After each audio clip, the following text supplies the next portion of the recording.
اللہ اکبر میرے آقا صلی اللہ علیہ وسلم کے دیوانوں، اس کے بعد جو ہے بچہ جو ہے اللہ اکبر دودھ پینے کے ایام سے گزرتا ہے۔ میں نے مسائل کی شرعی نشستوں میں اس بات کو بیان کر دیا کہ ماں کا دودھ پینے والا بچہ خود اعتماد ہوتا ہے، ماں کے دودھ کے اندر تاثیر ہوتی ہے۔ مائیں اپنے بچوں کو دودھ پلائے، ڈبوں کے دودھ سے پرہیز کرے، گائے بھینس کا دودھ اس وقت تک بچوں کو نہ پلائے جب تک کہ ماں اپنا دودھ پلا سکتی ہے۔ یاد رکھیں، مجھے یاد آتا ہے ماں کا دودھ اور دودھ پلاتے وقت ماں کی باتیں بچے پر بہت اثر انداز ہوتی ہے۔ آپ جانتی ہے ماں صرف دودھ ہی نہیں پلاتی بلکہ ماں اپنے جذبات کو منتقل کرتی ہے، اپنے جذبات کو، اپنے سینے کے جذبات کو انڈیلتی ہے۔ کیا وہ تمہارے کانوں سے وہ بات نہ ٹکرائی؟ حضرت ٹیپو سلطان فتح علی رحمت اللہ تعالی علیہ ایک مرتبہ انگریزوں کے پاس اپنے بھائی کو گفتگو کرنے کے لیے بھیجتے ہیں اور دیر ہو جاتی ہے۔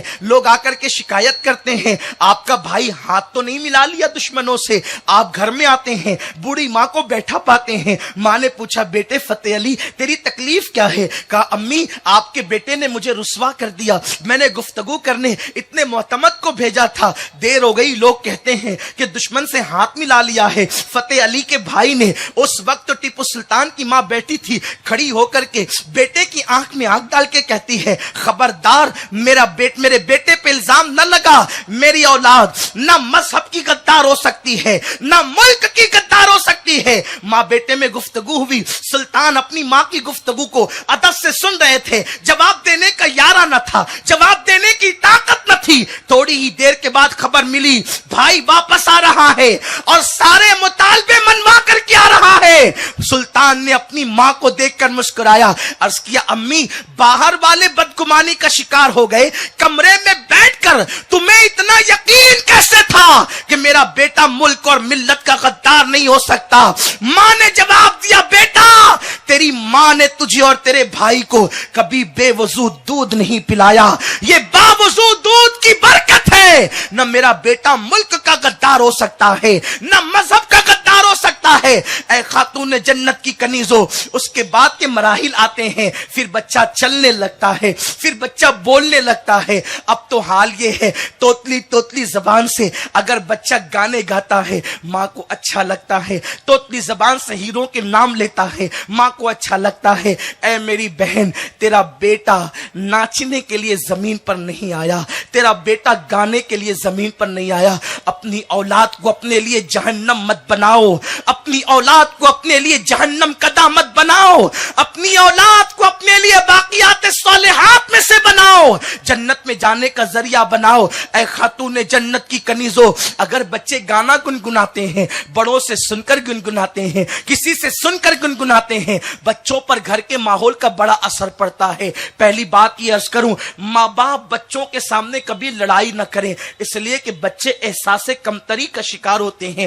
بچوں کے سامنے ماں باپ کا لڑنا زہر قاتل ہے۔ میاں بیوی میں لڑائی ہوتی بھی ہے، پھر محبت بھی ہوتی ہے، پھر اتحاد بھی ہوتا ہے، لیکن بچے وہ لڑائی دیکھ کر اندر ہی اندر کچھ سوچتے ہیں، ان کے اندر بھی لڑائیوں کے جذبات پیدا ہوتے ہیں۔ دیکھیں وہ ماں باپ جو کبھی گھر کے اندر لڑائی نہیں کرتے، ان کے بچے بھی جھگڑوں سے پرہیز کرتے ہیں۔ سب کچھ انسان اپنے ماں باپ سے لیتا ہے۔ میرے آقا صلی اللہ علیہ وسلم کے دیوانوں، اپنی سوچ کو ہمیں تبدیل کرنا ہوگا۔ خاتون جنت کی کنیزوں، اللہ اکبر، اپنے شوہر سے اونچی آواز سے بات نہ کیا کرو، چلا کر کے بات نہ کیا کرو۔ اماں چلا کے بات کرے گی تو اولاد بھی چلا کر کے بات کرے گا۔ میرے آقا صلی اللہ علیہ وسلم کی کنیزوں، جب بچوں کو سلاؤ تو بچوں کو کہانیاں بہت پسند ہوتی ہے، بچے واقعات سننا پسند کرتے ہیں، تو آپ جو ہے انگریزوں کی کہانی، راجاؤں کی کہانی، رانیوں کی کہانی، یہ کہانیاں نہ سناؤ۔ الف لیلا کی کہانی، یہ کہانیاں نہ سناؤ۔ اگر تمہیں کوئی قصہ ہی سنانا ہے، سیدہ فاطمۃ الزہرا کا قصہ سناؤ، اما عائشہ کا قصہ سناؤ، امام حسن کا قصہ سناؤ، صحابہ کے قصے سناؤ، مولا حسین کے قصے سناؤ، یہ اتنے دلچسپ ہے۔ بچوں کو بچپنے کے اندر ہی یہ ساری چیزیں ان کے دل و دماغ کے اندر لاشعوری طور پہ گھستی چلی جاتی ہے۔ بچے اس کورے کاغذ کا نام ہے، آپ جو لکھ دو گے ہمیشہ لکھا رہے گا۔ بچے اس صاف دل ہستی کا نام ہے، آپ نے جو